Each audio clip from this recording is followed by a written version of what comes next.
শনিবার রাত ১টা রাজধানীর ধানমন্ডি থানার উল্টো পাশের একটি বাড়ি।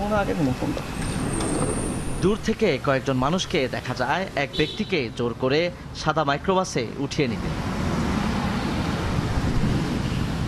সঙ্গে সঙ্গে আরটিভির সংবাদ দল ঘটনাস্থলে ছুটে গেলে প্রথমে তথ্য দিতে রাজি হননি ভীত সন্ত্রস্ত নিরাপত্তারক্ষীরা। একটু গেটটা খুলে আমরা ভিতরে আসি।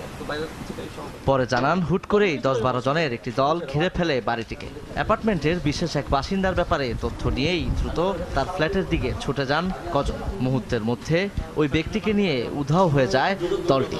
আমাদের এখানে এক সাহেবের খোঁজে, ওনার নাম বদরুল হক সাহেবকে নিয়ে গেছে। ওই যে গাড়িতে আইছিল ওই গাড়িতে গেছে। ঠিক কারা এসেছিল কিবা তাদের পরিচয় এসব প্রশ্ন জানতে গেলে রহস্যময় আচরণ করে ওই ব্যক্তির পরিবার। তার স্ত্রী জানান ফ্ল্যাটটি তার স্বামী বাংলাদেশ ব্যাংকের মহাব্যবস্থাপক বদরুল হক খানের। রাতে কয়েকজন মানুষ দুর্নীতি দমন কমিশনের পরিচয় দিয়ে তার স্বামীকে ঘুম থেকে উঠিয়ে সঙ্গে করে নিয়ে যায়। বদরুল হক জি, উনি কোথায় ছিলেন? উনি বাংলাদেশ ব্যাংকে আছেন। এ সময় থানায় অভিযোগ করবেন কিনা জানতে চাইলে এড়িয়ে যান তিনি। না, আমাকে তো বলছে পাঠাই দিবে। আমি জিজ্ঞেস করছি, বললো যে না, ওনার স্টেটমেন্ট নিয়ে পাঠাই দিবে। নিরাপত্তারক্ষীদের দেওয়া গাড়ির নম্বর নিয়ে এরপর আরটিভি শুরু করে অনুসন্ধান।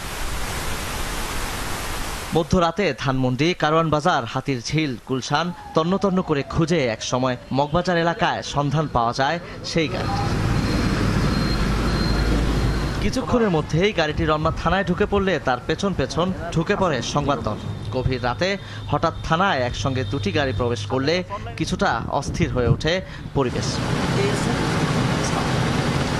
জানা যায় দুদকের একটি দল কেন্দ্রীয় ব্যাংকের এই কর্মকর্তাকে গ্রেফতার করে রমনা থানায় সোপর্দ করতে নিয়ে এসেছে।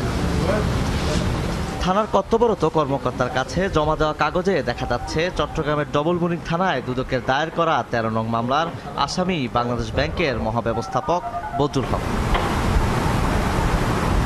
জানা যায় গোপন সংবাদের ভিত্তিতে দুদকের উপপরিচালক এস.এম. রফিকুল ইসলাম ও ঋত্বিক সাহার নেতৃত্বে অভিযান চালিয়ে তাকে গ্রেফতার করা হয়। রমনা থানার হেফাজতে রেখে তাকে পরে আদালতে হাজির করা হবে।